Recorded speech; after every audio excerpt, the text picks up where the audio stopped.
Nabanggit ko na kanina ang pagpapasalamat natin kay Governor Angel Amante. Kabaw mo si Gov, ex-girlfriend ni siya sa ako ang amahan.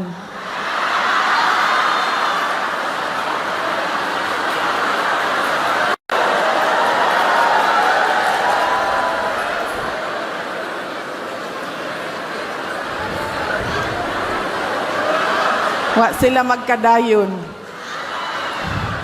Kay grabe daw ka babaero akong amahan, ingon ni Gov. Siya di na ako maantos nga si Digong grabe kadaghan o girlfriend. Naabtan na ako sila nga mag-uyab sila. Di na lang ko ma-mention sa tuig no, kay basin mamali ko og sultigom kung kano sa tuig ato. Nag-uban mi sa ako ang amahan sa Manila, congressman siya. Nya nag-eskwela ko og law sa Manila. Nya moabot na ang ako ang amahan, magkurog-kurog, magdagan pasulod sa balay, sa townhouse. Nya moana na siya, day, nasuko na pud si iyay, day, nasuko na pud siya sa ako.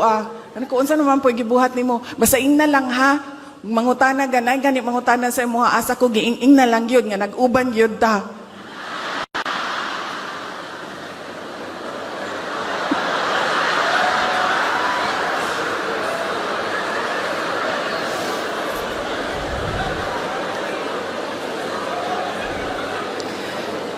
Wala ko kakita og girlfriend sa ako ang amahan nga grabe gyud ang iyahang kahadlok. Kay Governor Amante lang yun. Wala po ko nakasulay nga naghangyo ang ako ang amahan o kanang pagsulti nga nag-uban mi, bisan wa gyud mi mag-uban yun. Kay Governor Amante lang yun na nahitabo. Sa iyahang kahadlok. Sa iyahang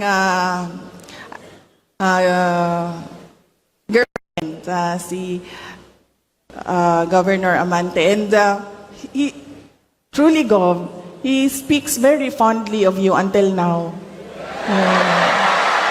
Siyempre, human naman to, no? Mga kaagi naman to nato. Muingon yun na siya, ay, si Iyay, sui generis yun to, walang katulad.